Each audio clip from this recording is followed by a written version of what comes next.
Welcome to Talk Wrestling here on the JEFF MEACHAM Network. Thank you all for watching and listening. If you're on the Anchor app, of course. It is Friday, March 27th, 2020. It's just after noon here on the West Coast, after 3 on the East Coast.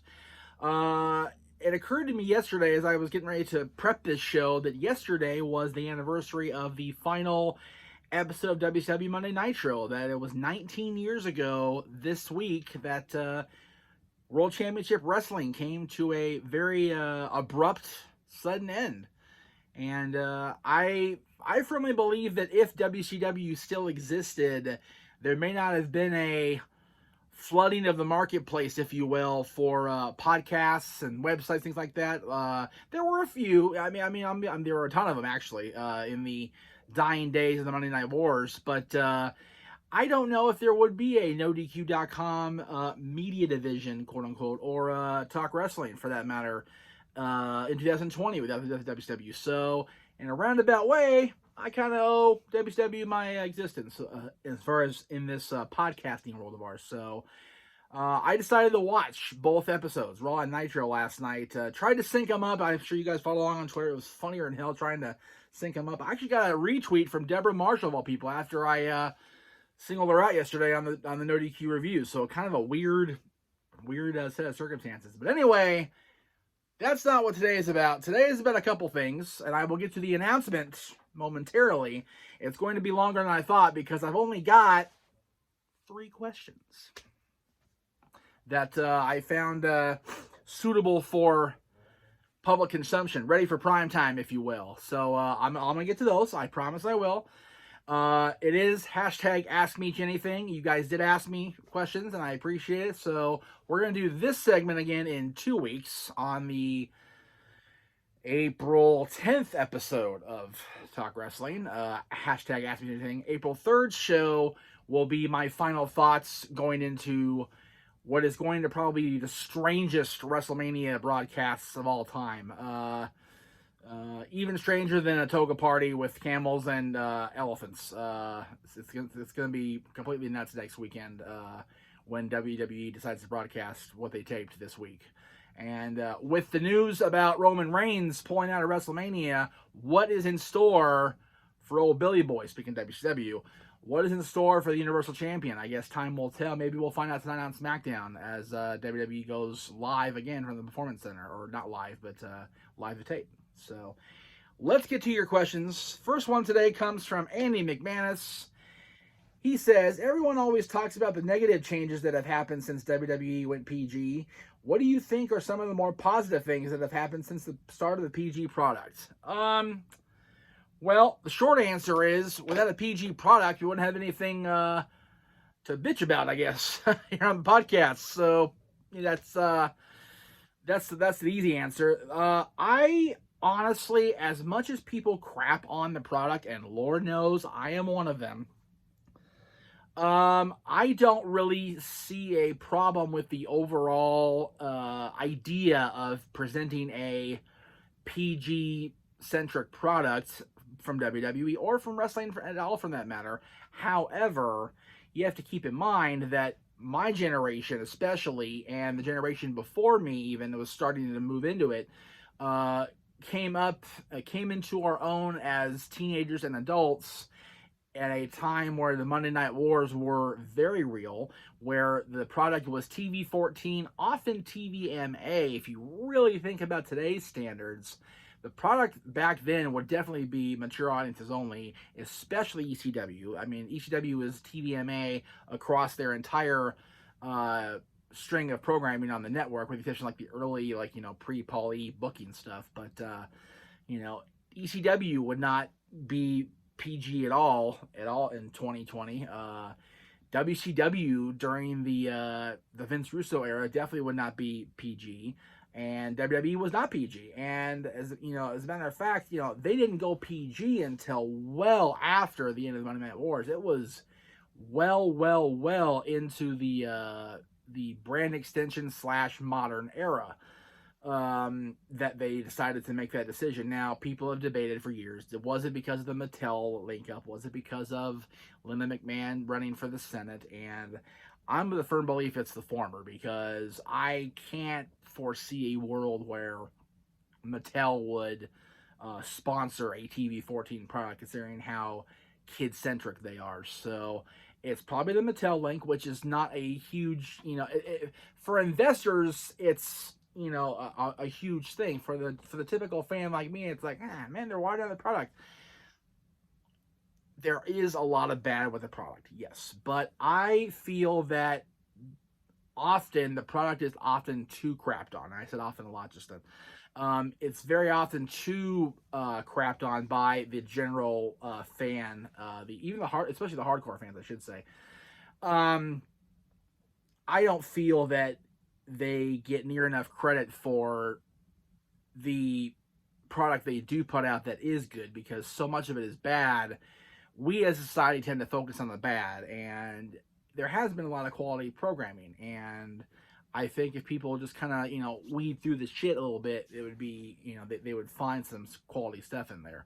Granted, the last few years have been a steep decline in that quality, but, there is good and there's bad. I think the best part is they've allowed the investors, the stockholders, to reap the benefits of a PG product, because the stock has gone through the roof as of the last couple years, and people that invested back in 1999 or 2000 are starting to get some money coming in now. Yay me! So, and with this coronavirus thing happening, I shouldn't say the C word, but it's the stock is falling down again. So not a whole lot of positive for the PG product, but there's definitely, I just can't think of any specific on the top of my head. I know people think the product has gotten 100% worse. That's not the case. It's gotten worse, but there's good and there's bad. And I think if we all as a society tended to not focus so much on the bad as opposed to the good, then we'd be a lot better off as a society, period. Number one. And number two, we'd be a lot better wrestling fans. And I said it during my little rant when I came back to video production. Nobody hates wrestling more than wrestling fans, and that's very indicative of this particular question. So, thank you, Andy. I'll get to your second question momentarily. Mr. Yuck would like to know: do on-screen authority figures make more compelling storylines, or do they not? It depends. And I think you know that. Vince McMahon, compelling TV character. Eric Bischoff, compelling TV character. William Regal, compelling TV character as a commissioner or as a general manager. Mick Foley, compelling commissioner. John Laurinaitis, not so much. John Laurinaitis is probably the most boring person on the planet in terms of professional wrestling, and that includes some people I probably shouldn't leave out. Teddy Long, I know everybody likes Teddy, and they laugh with the holla holla and the tag team. It's a tag team match, playa. I never found him that compelling a character, and that's probably bad on me, and that's fine. I'll eat that bad, but I never found him that compelling a character.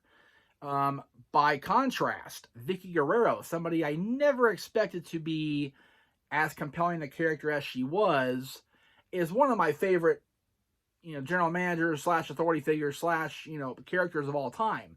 And she's so unlike her personality outside of television and in the ring. She completely transforms, and she's awesome. I think she's a great character. Vince Russo, not a compelling TV character, I don't think. And people, you're hating on Vince. No, I'm not. I'm disliking the TV character of Vince Russo in WCW and in TNA. Vince Russo is a genius when it comes to creative writing, when it comes to having a filter to channel that creativity into compelling television as a writer.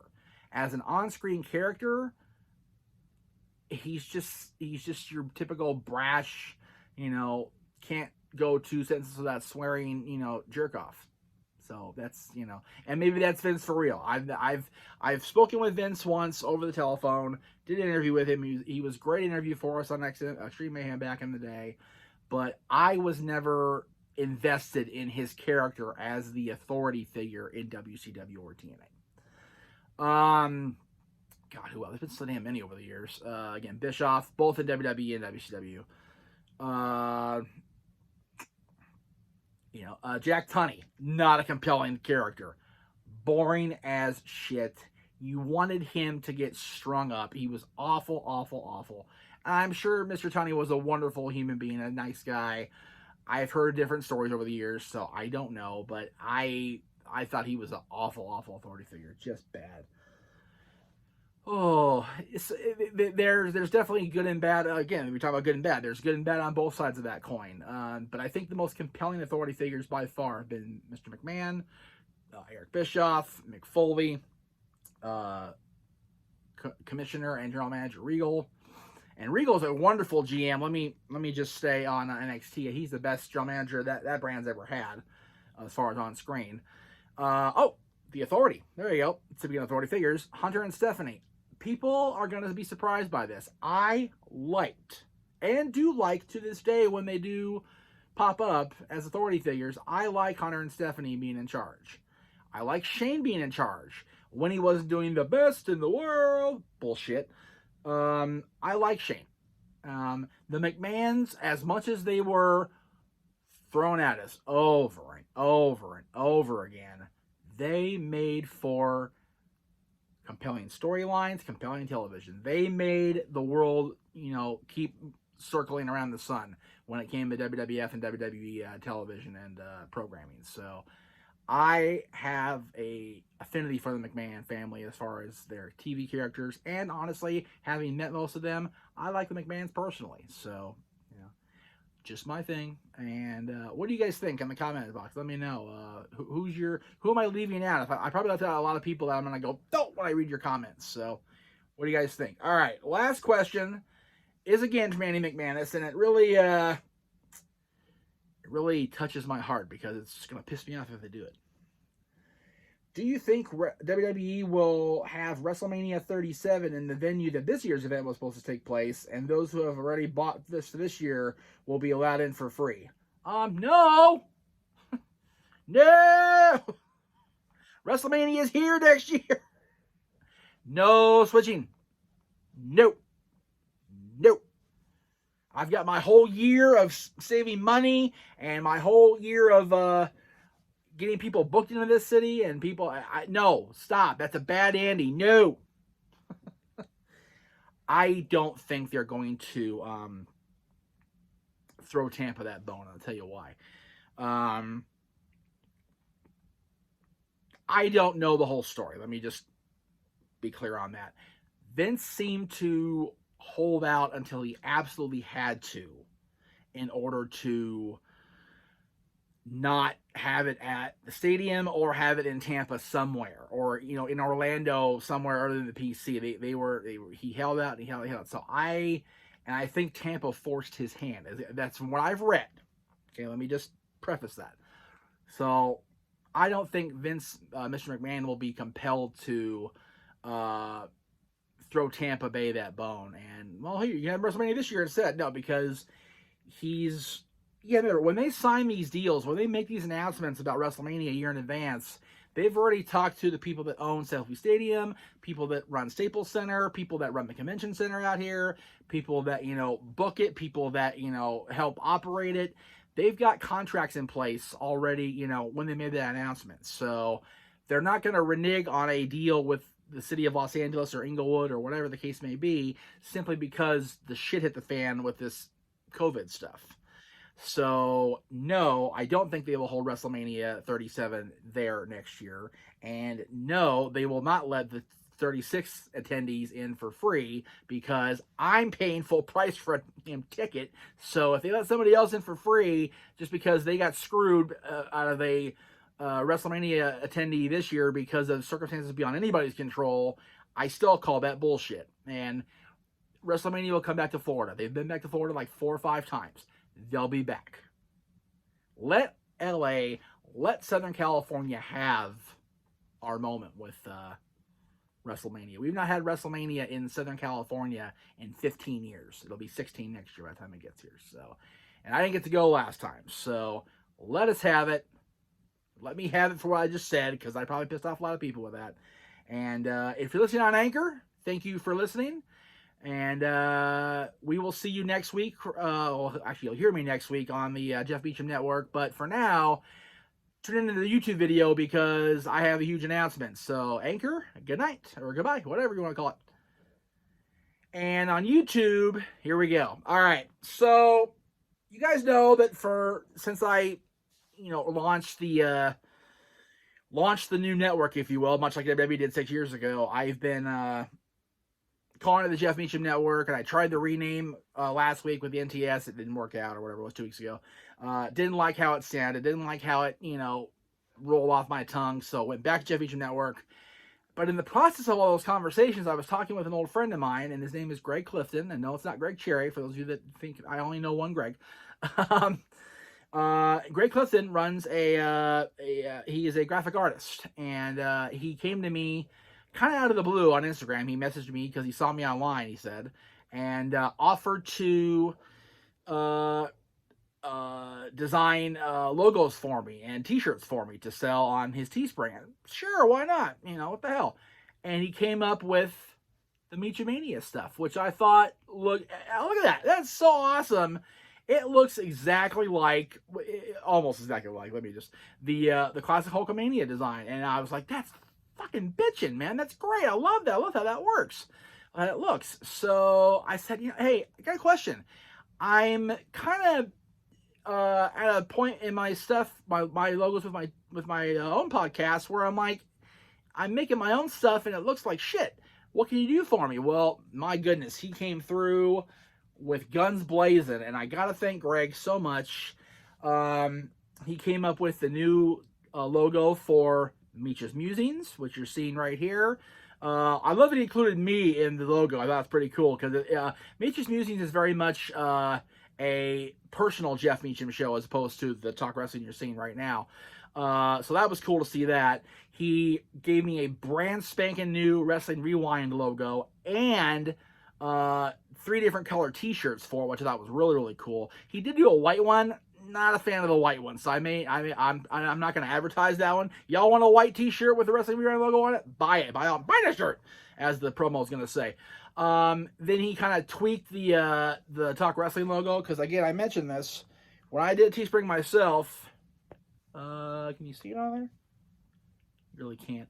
There's a little white line here at the bottom, so my sample turned out fooey, but he tweaked it. He trimmed it up for me, cleaned it up, made it look perfect, and now that one's on the Teespring, which you're going to see here at the end of the show. And I also decided to do the schedule. Finally, I'm going to have this in place starting Monday. We're going to have set times for everything. So Mondays, Meach's Musings is going to be at 3 Eastern, 12 Pacific. I'll probably record that, either Sunday night or Monday morning, depending on what's going on in the wrestling world that Sunday or that Monday. Tuesdays, there will be 2 live streams each and every Tuesday. One at, let's see, I think I did it at, damn it, now I don't remember what the hell I said. Ugh, crap. Just a minute. Can't watch my own commercials, that awful. So, there it goes. There we go. So like I said, Mondays, Meach's Musings is going to be at 3 Eastern, 12 Pacific. I wanted to make sure I got that out there, because that's the first show you're going to see each week on the Jeff Meacham Network, is Meach's Musings. And I wanted to make it a point that we got that out there. Tuesdays is going to be, like I said, 2 live streams. One on Twitter and Instagram. Twitter at 3 Eastern. Twitter at 5 Eastern. Instagram at 3 Eastern. So 3 Eastern first for Instagram, and then 5 Eastern for Twitter. Wednesdays at 3 Eastern, hopefully. Wrestling Rewind with Greg and myself doing a classic match, of course. Thursdays, most Thursdays, I'll be on the live No DQ review at 7 Eastern. Let's not forget that, NoDQ.com for all of these. And Friday is right here, this time slot, Talk Wrestling. Can't forget that. So there's going to be that. And, of course, teespring.com/store/Jeff-Meacham-Network. You can find all the latest Jeff Meacham Network t-shirts, the MEACHAMANIA shirts, and if you go to the-night-shift on Teespring stores, you can find Greg's other stuff. So check that out. Yeah, there you go. So there's the big announcement. All the logos, all the t-shirts, they're all for sale right now on Teespring. And don't forget to check out my two buddies, my cosplay buddies, two